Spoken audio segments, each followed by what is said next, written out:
Chapter 6. Fast forward another few years. Anthony hears a crash and a scream and another crash. He throws himself from his bedroom down the stairs where, outside the living room door, he sees his dad's hands up around his stepbrother's neck. It was Christmas again, the 25th, the day itself. Hours before the crash, Anthony, Lola, his father Chris, his stepmother Haley, and her son Jake were gathered on the floor of the living room, spread out atop their new family range of assorted beanbags. Anthony's father was dressed in an elf costume. He was even wearing tights. His stepmother wore a jumper with a great gingerbread man on it, whose legs hung over her stomach and dangled below her waistline. Everything was reasonably merry, and each beanbagger was balloon full from lunch. They squirmed regularly and farted on occasion. His stepbrother is against the wall. His hands are gripped tightly around the holding arm of Anthony's father. His eyes bulge outwards from his face as though anger and fear were pooling within his pupils and now threatened to pop them. His veins stood from his skin like fold mountains. Anthony is 17 years old. His stepmother screams again, "Chris! Chris! Let go of him! Let go of him now! He went to hit me!" Still holding, said his father. "Shut up! Get off him!" She pulls at her husband's shoulder so that his green felted elf shirt rips. Even in his early teens, Anthony was kind and was far happier when people coexisted in harmony. Harmony was hard to come by, however, in those years with his stepfamily, his father and his sister. With depression, when someone is under it, little room remains for other people's lives. In even shorter supply remains any allowance for someone completing an action which was not done exactly in the way that the person with depression had imagined them doing it.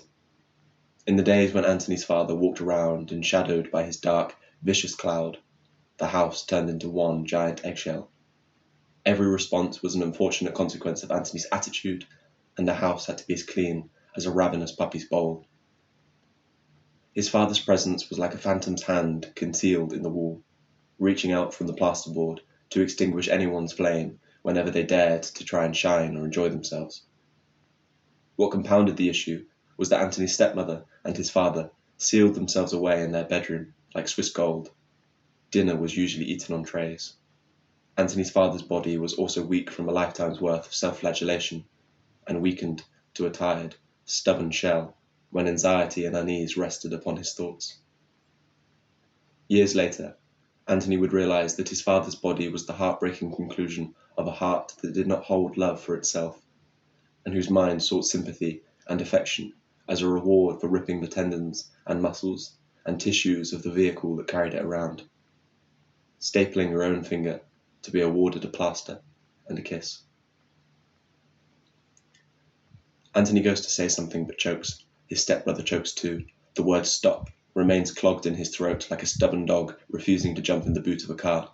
His heart thunders and his nerves throb in the back of his legs, and his abdomen is flailing like a fish taken from the water with a hook still wedged in its cheek.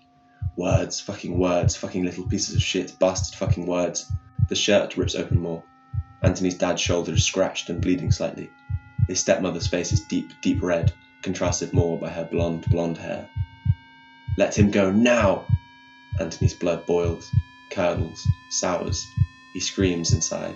He screams and screams.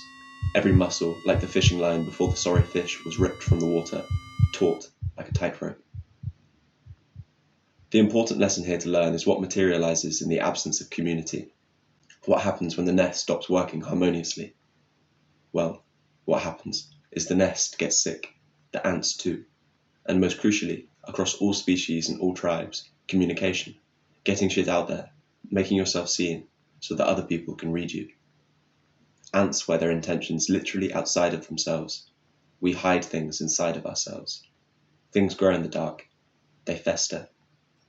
What happens is that when we keep things tucked away, it's like a child sneakily plugging in his games console into an outlet that his parents aren't aware of inside the attic. If the house's main connection is your total consciousness, then everything in the light, in the kitchen, the living room, is illuminated to you and everyone else. You can look at the ongoings here of your mind and predict how you will react. In the same way you can imagine the goings-on of the activities of those rooms previously mentioned, a family meal, watching TV in the evening, a friend around for coffee, all very predictable. But the parents don't know what their son is playing on that console. They're not aware of what is being created from this investment of power that they are unaware of, somewhere above their heads. And so, the next time that little Frank comes down from playing World Enders 3, hung, drawn, and slaughtered, and is playing with his sister in the living room one day, where he decides to roleplay as Gargowan, the anti-hero protagonist of World Enders 3, and puts his sister in some shocking dystopian headlock, his parents would probably not have seen that coming. In the same way, all neuroses and moments of extreme emotional charge are all ultimately the result of your consciousness continuing to divert power to something that has happened in the past, keeping it alive. An extreme emotional charge which then rears its ugly head and bursts out some shocking dystopian headlock on your mood, your loved one, your wedding night, your bakery run. Distrust, victimhood, lack of self-love, abuse, all of these things live within us if we don't put a light on in the room in which, for years or even decades, they have remained boxed up and concealed, but come very much alive in our darkest moments, to annex our little house of awareness, like little box goblins breaking out of the basement in some low-budget horror film. A room of box goblins, screaming and ripped up and sweaty. The vase shattered into the painting above the television. The painting hung limply for a moment on the wall before falling to and shattering sympathetically. The delay made it feel as though the painting had missed its cue. Everything stopped. Everyone looked. Anthony squirmed and said nothing.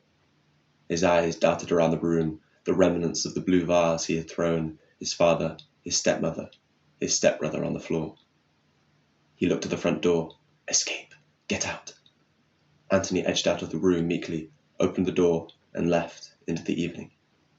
The ground was damp with young rain.